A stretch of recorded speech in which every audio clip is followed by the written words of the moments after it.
అసలు వారాహి అమ్మవారు అంటే ఎవరండి? పురాణాల్లో ఎక్కడైనా అమ్మవారి గురించి ఉందా అని అడిగారు. పురాణాల్లోనూ తంత్రశాస్త్రంలోనూ అమ్మవారికి సంబంధించినవి ఎన్నో రహస్యాలు ఉన్నాయి. అందులో ముఖ్యమైనవి 3 ఉన్నాయి. అవేమిటో ఇప్పుడు చెప్పుకుందాం. అప్పుడు మీకు అమ్మవారు అసలు ఆ స్వరూపం ఎక్కడి నుంచి వచ్చింది అనేది అర్థమవుతుంది.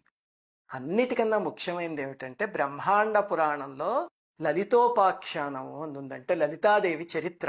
మనం లలితా సహస్రనామంలో చదువుకునేది ఆ అమ్మవారి చరిత్రే కదా. ఆ అమ్మవారు భండాసురుడు అనే రాక్షసుణ్ణి నాశనం చేయడానికి ఆవిర్భవించారు. అమ్మలందరికీ మూలపుటమ్మ. అయితే దేవతలందరూ అమ్మ మేము కూడా మీకు సహకరిస్తాము అంటే, నాయన మీరు సహకరించలేరు, మీరెవరూ చేయలేరు ఈ పని, నేను నాలోంచే ఒక సృష్టిని ప్రారంభిస్తాను అని చెప్పి అమ్మవారు తనలోంచి ఒక సృష్టిని చేశారు. అప్పుడు అమ్మవారి హృదయంలోంచి బాలా త్రిపుర సుందరీదేవి పుట్టారు, చిన్న అమ్మవారు. అమ్మవారి బుద్ధిశక్తి నుంచి శ్యామలాదేవి పుట్టారు. అమ్మవారికి, లలితమ్మవారికి నేను అనే ప్రజ్ఞ ఉంటుంది కదా, అహం అని.